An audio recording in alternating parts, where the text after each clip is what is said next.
Mag-iisang taon na mula ng unang ilabas ni Pangulong Duterte sa publiko ang kanyang drug list. Ito yung listahan ng mga malalaking personalidad na umunoy sangkot sa kalakaran ng iligal na droga sa bansa. Ngayon, may ipinakita na namang listahan ng Pangulo, updated version umano ng kanyang drug list. May report si June Veneracion.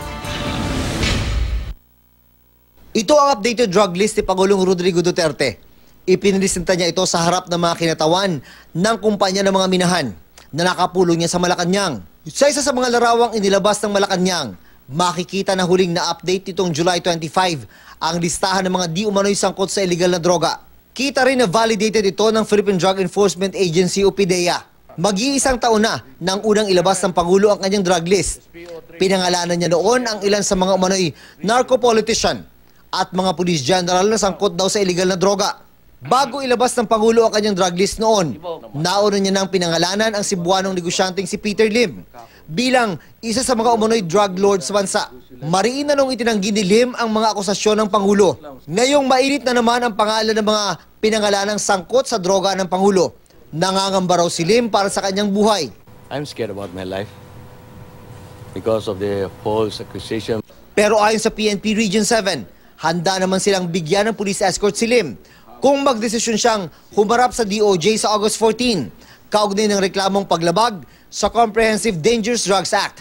PRO 7 is offering security for his safety to make sure that he will be given a fair chance to clear himself before the Department of Justice.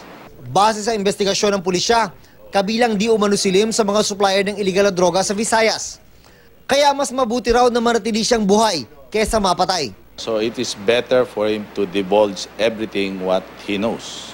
Tuloy-tuloy rin ang operasyon kontra droga ng mga pulis sa Cebu. Kagabi, napatay sa operasyon ng pulisya ang high-value target umanong si Manolito Hasmin Sensil. Si Sensil daw ang drug distributor ng Cebu drug lord na si Franz Sabalones at ng mga paruhinog ng Usamis. Siya rin daw ang isa sa mga hitman di umano ng mga paruhinog at ng iba pang drug lord sa Central Visayas. Nagsagawa rin ng anti-illegal drug operation ng mga pulis sa restaurant na ginawa umanong drug den sa barangay 167 sa Caloocan. Napatay sa operasyon ang caretaker na si alias Dave. Arestado naman ang dalawa umano niyang kasama na inabutan pa raw na bumabatak.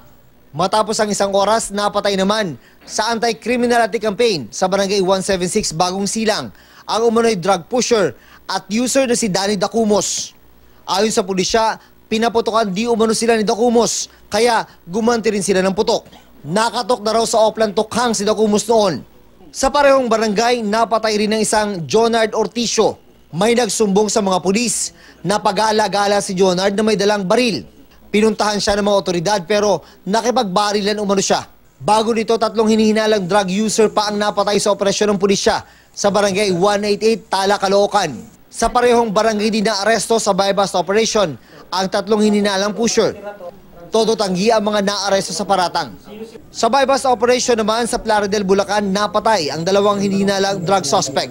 Dead on the spot sina Antonio Rivera at isang alias Toothpick sa inuupahan nilang bahay matapos umanong manlaban sa pulisya.